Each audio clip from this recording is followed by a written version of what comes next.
What's up, everybody? Welcome to the first Hogwarts Legacy gameplay stream. I'm Chandler Wood, Community Manager here at Avalanche Software, and we've got a lot of really exciting stuff to show you today. But before we get into showing you the game and gameplay, I have a few wonderful guests that I need to introduce you to. First up, we have our community guest host. He brings you the latest and greatest in Hogwarts Legacy content. He's the local Merlin conspiracy theorist. Guilty as charged, yes. One half of Expecto Go, Yeah. James Whitehead. Thanks, Chandler. Yes, I'm James Whitehead of Expecto Go, bringing you guys the latest and greatest in Hogwarts Legacy content. And I am one half of Expecto Go, the other half, my wife Sue, represents that other half. So I'm excited to be here, and thank you, Avalanche Software, for inviting me. I cannot wait to go over this gameplay. I just got to say that. Welcome, thank you for being here. And we've got two people from the studio, just two of the many people bringing this thing together, the magic of Hogwarts Legacy. Game director, Alan Tu. Hello, everyone. And senior environment artist and Hogwarts expert, Boston Madsen. So thank you for taking time out of your very busy schedules right now to sit down with us to help us show everybody gameplay. So what we're going to be showing you today, first, the character creator, because it's your legacy, and you have to create yourself when you get into to get into Hogwarts and bring your whole authentic self to Hogwarts. So we're going to show you that character creator. Then we're going to dive into a tour of Hogwarts, and it's just a small tour of Hogwarts, right? Because Hogwarts is huge. Hogwarts is really big. So we're going to be showing you a little bit, but it's still a lot. So, and finally, ending up with combat. A little taste of combat, a little taste of how all that works. Let's go. Just a little taste, yeah. So we're excited to get there. But again, first and foremost, we need to get into this character creator. And James, with you here, we wanted to let you create this character. So Andrew, who is going to be doing all of our gameplay capture today, is going to be handing you the controller. Oh my gosh. All right, I won't break anything. All right, so what are we looking at right here on this screen? These are your presets. So a lot like other games, there's some initial settings that you can choose for your character that just kind of get them into like the ballpark of what you want to be, who you want to be, and what you want to change. Oh man. And then once you're in that ballpark, all of the other tabs let you dial that in, be exactly who you want to be. It's our goal with this is to make sure that for anyone that fantasized about bringing themselves to the school for the very first time, that they feel like they have the options in order to represent who they are and essentially bring themselves to Hogwarts or whatever character they want to bring to Hogwarts. Oh my God, and options galore. Do you mind if I try to put myself in here right quick? This is all about you today. Okay, all right. So, okay, yeah, that's me. We're here, that's me right there. All right, so that's step one. We're pretty close, but let's look at everything okay, here. Let's play here. around with some of these options, like really. All right, so what are we looking at with this option over here with the tab? I see face stuff. Yeah, so a lot of the different faces that you saw in the previous screen, all those faces are choices that you have here. So you can, now you're just kind of getting into the details in your face shape, in your skin color.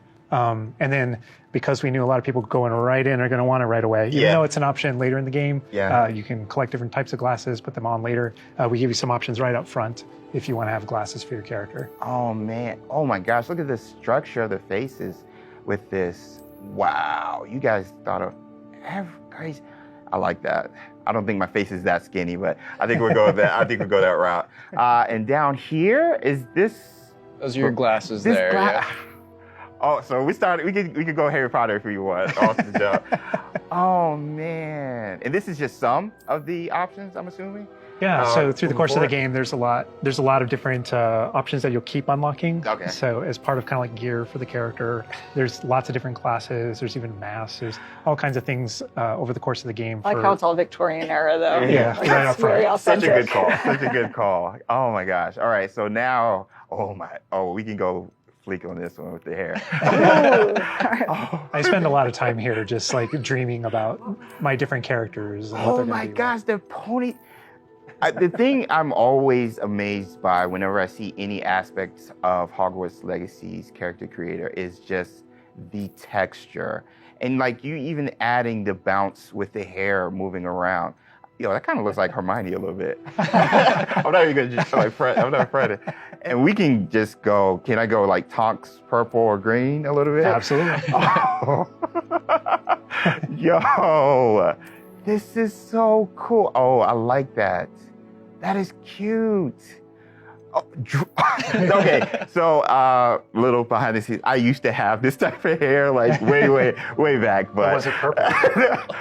I wanted silver tips, so that was the closest I got to any color. But oh my gosh, this is so cool. So you literally can bring yourself. Like it's a myriad of textures and different hairstyles here. All right, so now we're getting over here to play around with some of the. These are more subtle options. We've Okay. got freckles, moles, different things like when it comes to your complexion, like darker eyes, maybe like some shading on the cheeks. Oh man, you guys literally thought of everything with this.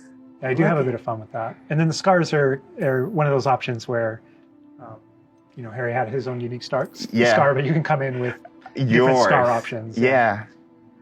Oh, wow. Look at that. I didn't even see that. Oh, those are my favorite. The eyebrow scars. Yeah. Love those. Yeah. You look kind of It's a like, classic. Yeah, you look kind of just like tough. But anyway, so now we're over here. Oh man, you guys, this is so sick.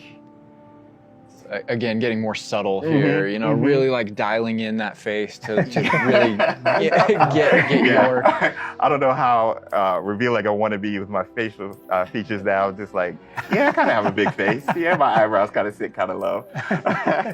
But I mean, literally, you have so many options just starting the game. I feel like I'm going to be here like forever. You and me both. And then this final tab here, this is where you kind of bring your whole character together. This is where you finalize everything. You're not choosing your house here. Okay. That's not yet. That was a theory.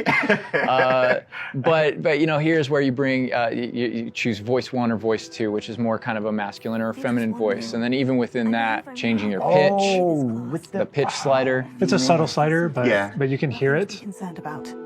That was quite something. and so you can kind of make out the differences. But yeah, you choose which kind of voice that you Very well want. be able to help. You'll be selecting your difficulty here. For today, we'll just go normal because Okay. Andrew's going to be taking us through some of the experiences with combat later. And we can talk a little more about difficulty, with combat and how that plays in. That is a But I big think question. the important thing here is like if for people who aren't gamers, especially, Right. story mode is a way to get into this without being worried about like, oh, do I need to be good at games? Like, no, just enjoy this game. And I will put expecto and then go. We're good. Awesome. And then whether you want to be witch or wizard.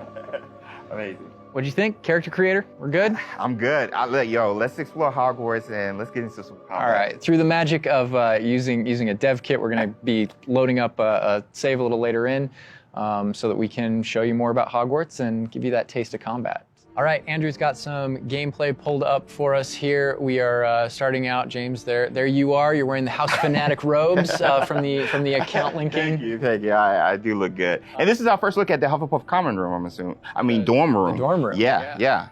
This is awesome. But Alan, what are we seeing right here with the UI? Because this is our first look. Yeah. So right now, we know there's been a lot of questions about the HUD because this is the first time we're showing it. So kind of going over it from right to left, on the bottom right is what we call our spell diamond. Mm-hmm. So those are, everything that you see in it are slottable spells. So we have over 20 slottable spells that you can earn over the course of the game. Okay. And that's where the player can place them and use them and access them very quickly. To the top left of that is, you'll see the D-pad, and on the left is an eyeball, and on the right is a bit of a grid. So the eyeball is an example of one of, not a slottable spell, but what we call an essential spell. There are certain spells that are used in very specific contexts, or that we just want on the controller at all times. And Ravello is one of those. That's left on the D-pad. On the right on the D-pad is that grid represents where you might slot spells. And so Okay. right now, today, we're not going to be going into the spell slotting menu because we feel like there's a lot of spoilers there. You know, like what are all the spells and what can we do? I would like spoilers, but I know. understand. But we do want to make sure there's still some goodies left to share with everyone. And then on the left side, that thing that has the L1 button next to it, that's another thing where we don't want to spoil, but basically that's where you access your tool wheel. So there's a lot of magical tools that you're going to be kind of brewing and growing over the course of the game.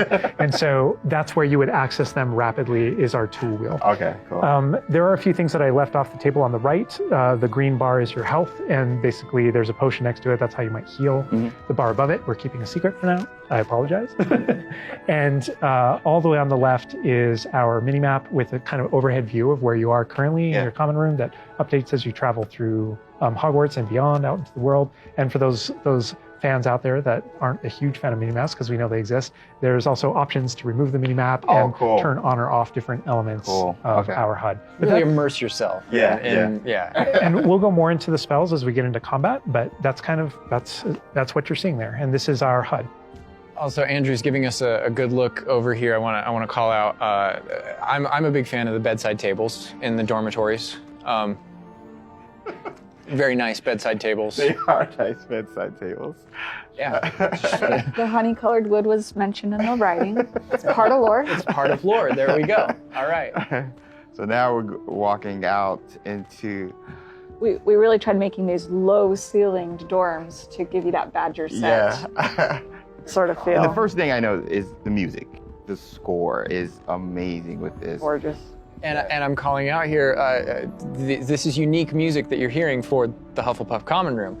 Go back to those Common Room videos we released, you'll notice the music's a little bit different, and that is entirely intentional. We just want to welcome you to your common room in every single house, just a little bit differently. Begin customizing that experience right away. Oh my gosh, that's so awesome. Look at that. So, I mean, beautiful design. We could spend like the entire rest of the stream just in the common room here and talking about it, and I'm sure Boston and James could be like just geeking out over it. All the details come from J.K. Rowling's writings for this common room. The round doors, the hanging vines, even the dancing badgers on the fireplace. It's got a real earthy vibe. Yeah. It's very, very earthy. Which is like elements for each of the houses, right? Hufflepuff is earth, Ravenclaw is air, Gryffindor is fire, and Slytherin is water. We really leaned into that for each common room. Wow. So it feels earthy. We've got a little earthen passageway. That's what we were. Hopefully, it should feel very familiar. Yeah, it does. It does. But I know you don't want to leave, but we're going to be leaving. Thank you. I understand. Whoa, the sound effects though. Like, looking back at the past trailers, it was just music, but kind of hearing how Hogwarts is now, it's so cool. Very tactile. Yeah. Andrew's going to make use of one of our spells, Revelio. Use Revelio right here, because there's a little magic going on. You notice a little something there. Yeah. So these are something that we kind of interchangeably call Revelio pages or lore pages. And you'll notice a bunch of things pop up on the screen. Yeah. You see that we got some XP. XP for it. And you can also see that we've advanced something called like a field guide challenge up in the corner. So I want to talk about that a little bit. So we had to ask ourselves, what? Continue, I'm sorry. There may be something you may or may not be able to tickle there. Yeah. But in our game, we had to answer the question, we're a late fifth year. What does that mean? How do we catch up to the other students? Okay. And so we have an answer to that question, and it's given to you by the staff. So there's something that we call the Wizard's Field Guide that's granted to you early on in the game. And the Wizard's Field Guide is how you actually work on catching up with the other students. So Andrew, if you hit pause for me up here, before we push forward a little bit, you can see in our pause menu, it's got this book theme. Wow. That's your Wizard's Field Guide. And you can see your house kind of crest overlaid over it. Right? And you can see that on your level as well.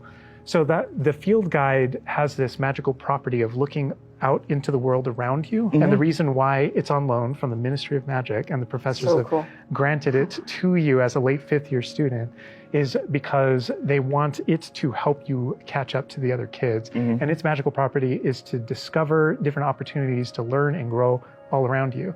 So the way it works is, as you discover gameplay in the game, it actually recognizes that as a challenge, which is kind of On the bottom. locked into there. Okay. And Andrew, if you go in there, you'll see different types of challenges that are combat challenges, quest challenges, exploration challenges, and you can see field guide pages are on there as well. Yeah. 1%. We unlocked that one field guide page. That entire category is one of the ways that the book itself kind of fills out into the school and spills out into the school and kind of hides itself with different types of challenges and different things to do around the school that you're actually going to interact with to help you grow as a wizard and practice your spells. And so that thing that we just saw is not just a field guide challenge and a way to earn XP. It's also something that that players can use to learn about the school as they're traveling around. They spot these little secret facts and they can kind of play a little bit of a game discovering all of them. And there are over 100 field guide pages just in Hogwarts alone. So.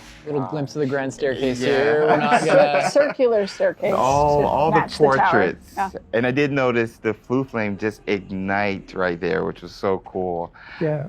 Oh man. Fast travel points there. House hourglasses. We had to. How much fun was it designing those and putting all those in they're there? gorgeous, but that they're there just like in the books. Yes. Right It's next a to the nod to Great lore. Hall. it's a nod to Yeah. lore. House points is not a core mechanic or system in the game. We It is didn't turn it narratively. into like a gameplay system, but it's definitely present throughout our narrative. And there are lots of choices where we want to nod to things that aren't necessarily gameplay systems, but we nod to them as part of the narrative. Over to the right Part of the there, wizard Andrew world. was teasing. That's the Great Great Hall Hall. over Yeah. through those doors. Again, we're not going there. He's just kind of like, no. Cool.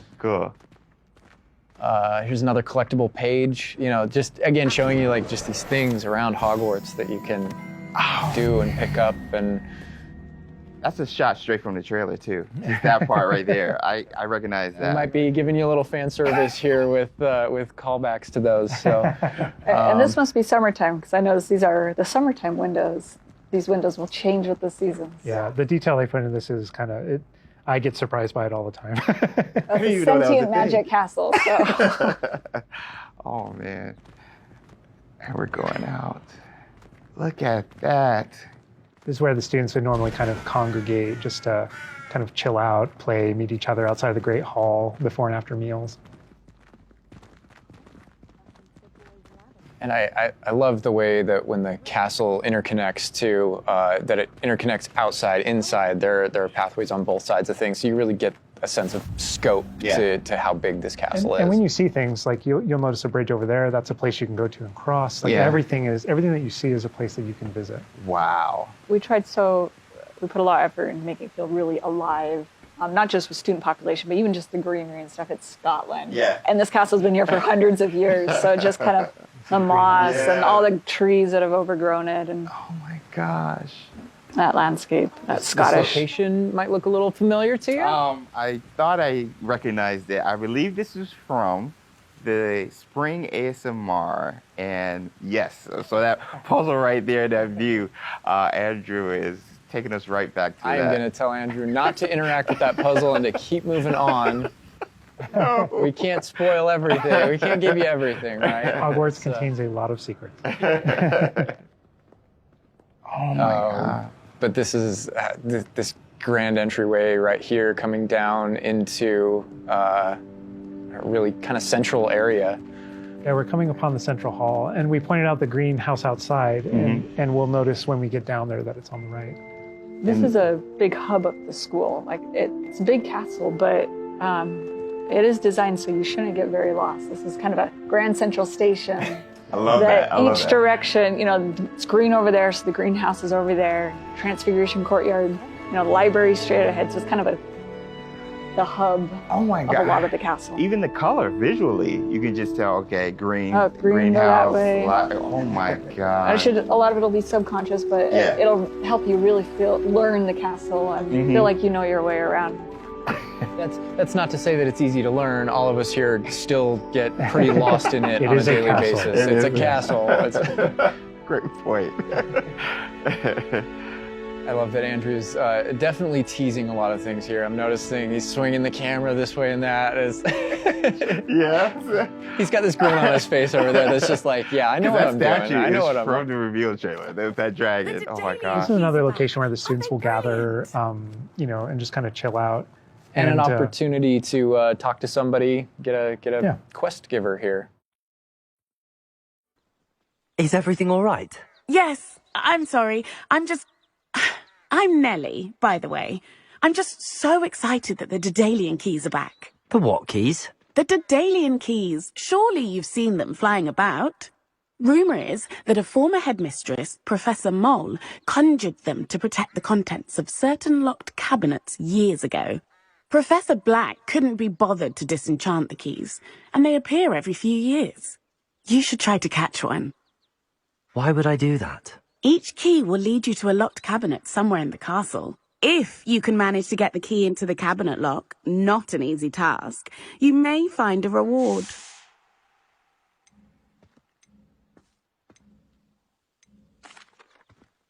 Perhaps I'll give it a go. I hope you do.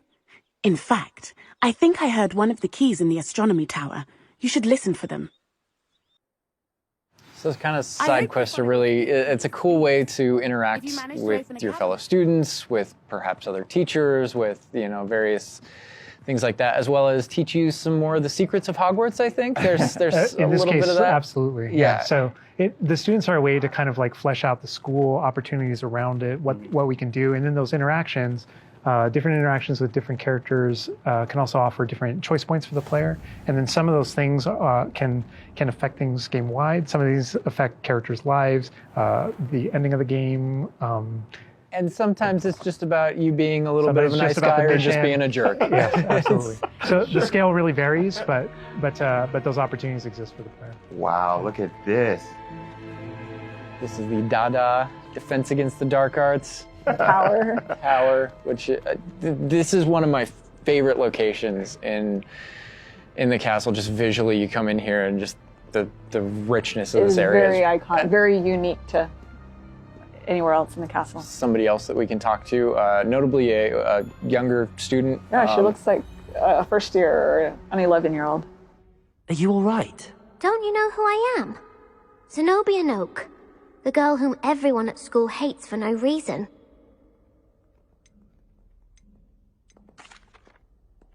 Everyone hates you. Why? Because Hogwarts is full of bullies and spoilsports. Leander Pruitt's one of the worst, that no-talent moon mind. I wanted to make some new friends, and so I brought my collection down to the common room. My gobstone collection, that is. I was hoping someone would want to play. Are you familiar with gobstones? Little balls, like marbles. Grand game. And if you lose, they spray you with a foul-smelling liquid.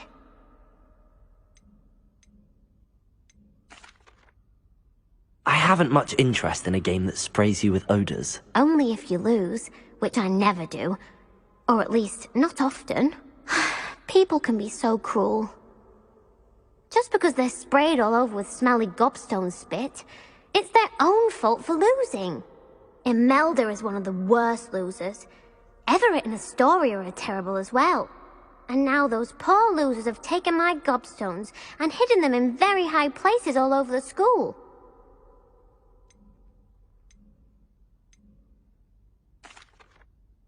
Sounds as if you caused the smelly situation and they responded accordingly. I didn't make the rules. Anyway, I can't work out how to get them back on my own. I don't think I know the necessary spells yet. I need someone, perhaps a selfless and talented 5th year to help me.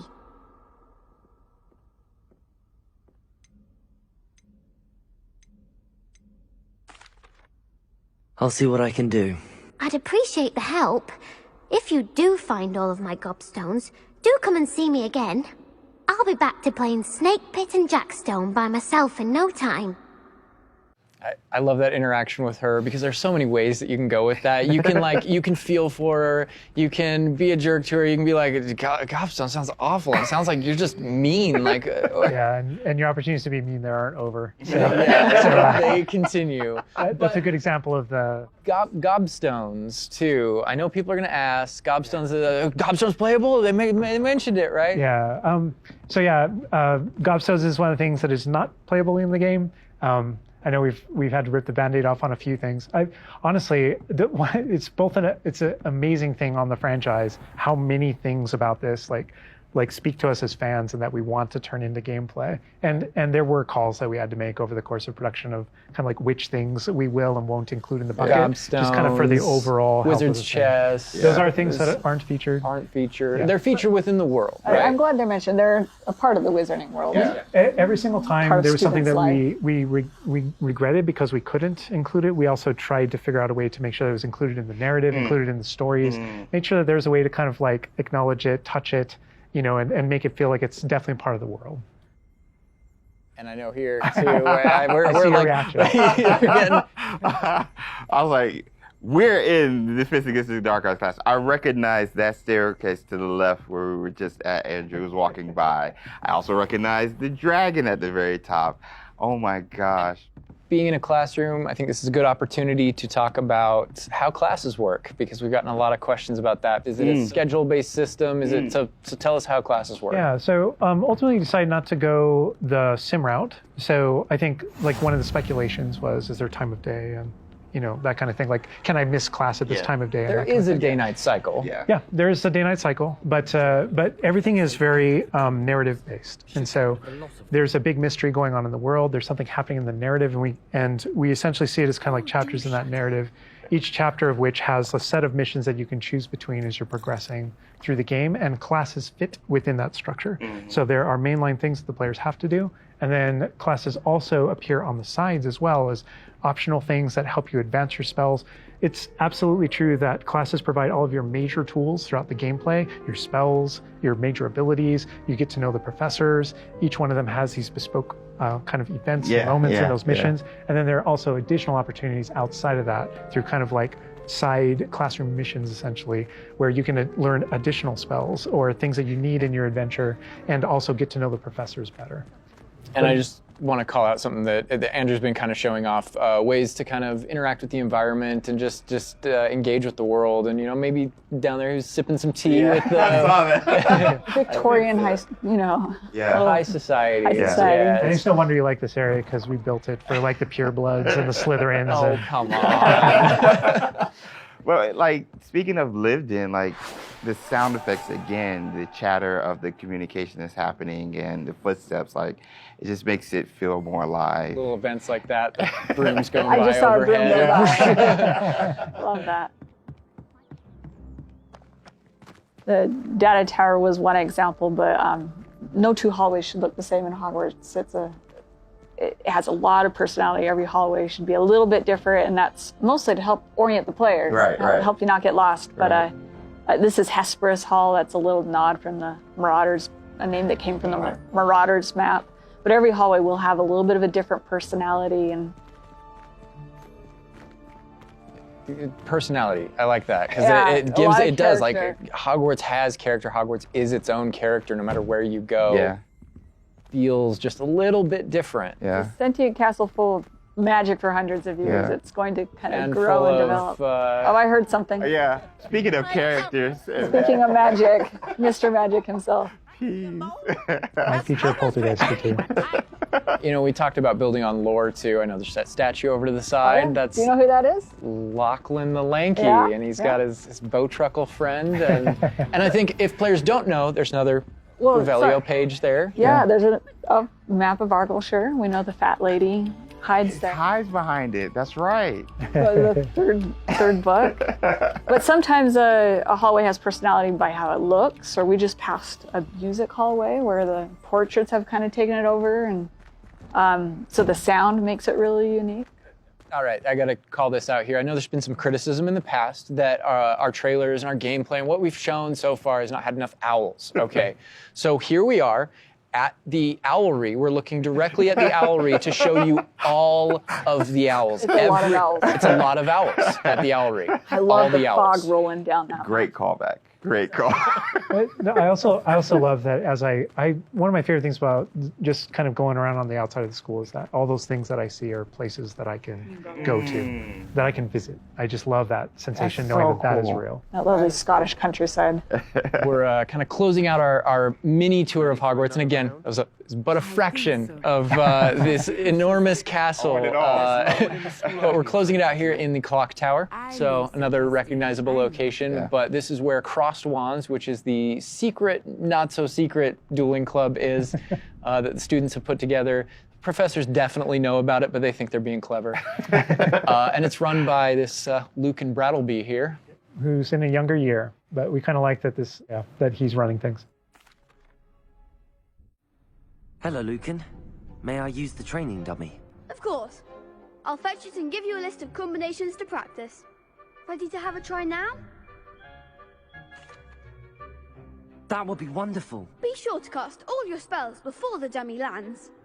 If you need to stop practicing before you finish all of them, let me know. And this is a really good opportunity to now jump into combat, because really in the game this is going to be the first time where you yourself get to learn about combat and combos in a big way and in a new way. For me personally, this was where the game like really starts to open up to the possibilities. Yeah.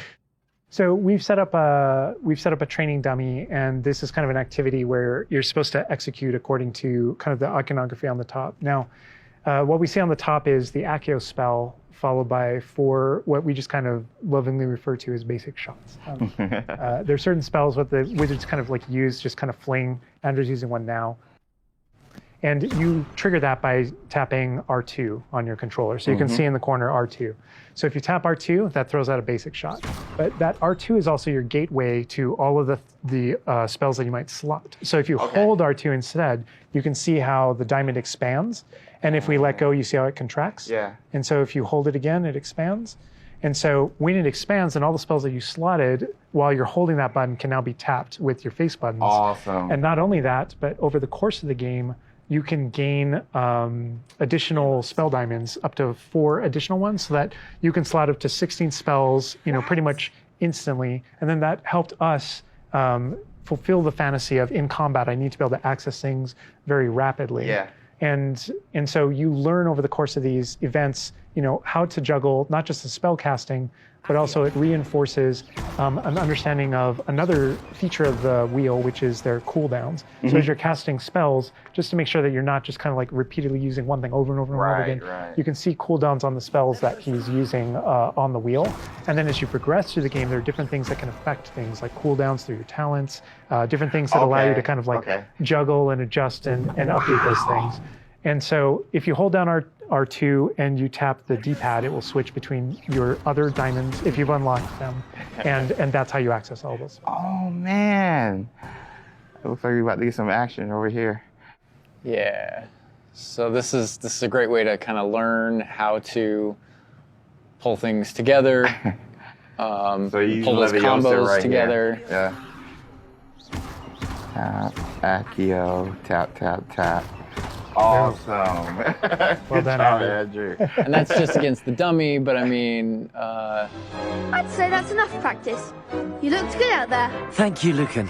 I say better to discover one's weaknesses during practice than during a duel. You'll be a fearsome challenger now.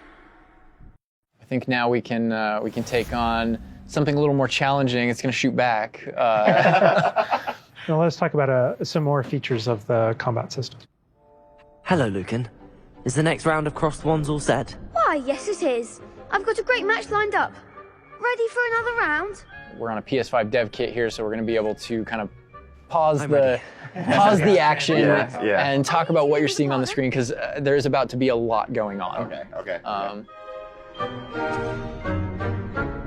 All right, here you can select if you want to fight with somebody else, some of your classmates. Yeah. But in this case, we're not. We want that action to feel a little more frantic towards you to really get you that sense of combat.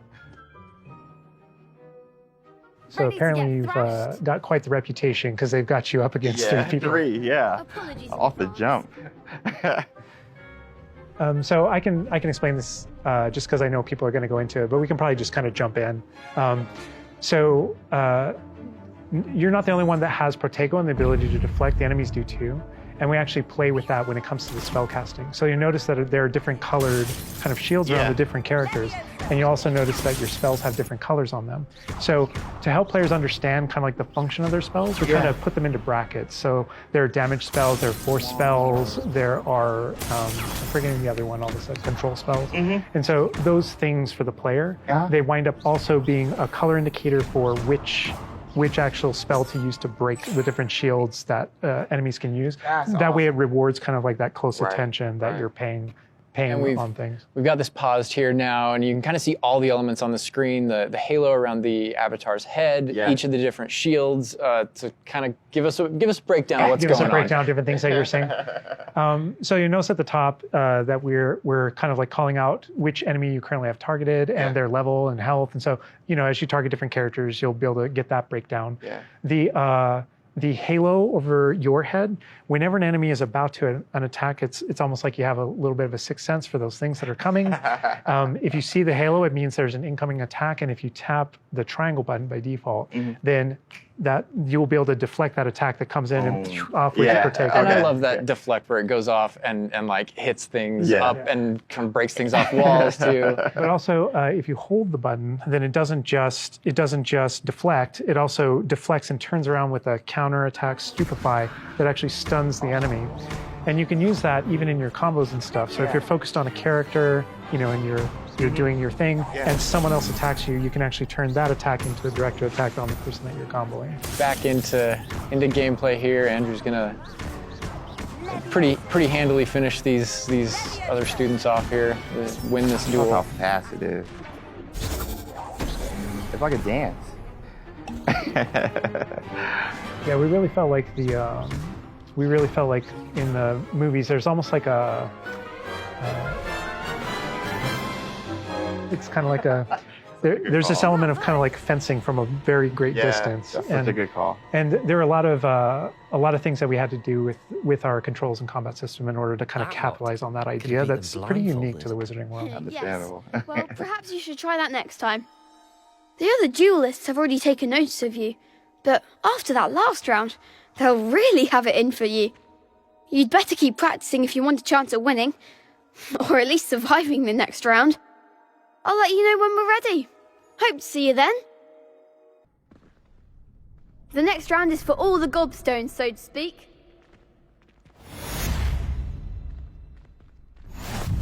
And that is more or less going to wrap it up for us for now, for what we wanted to show you. Character creator, tour of Hogwarts, and just that little taste of combat.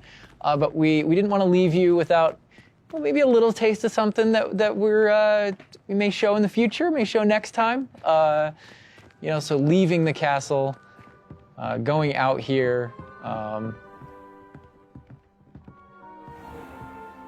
More owls confirmed. Owl mail. There's the owlry again. Yes, all of the owls.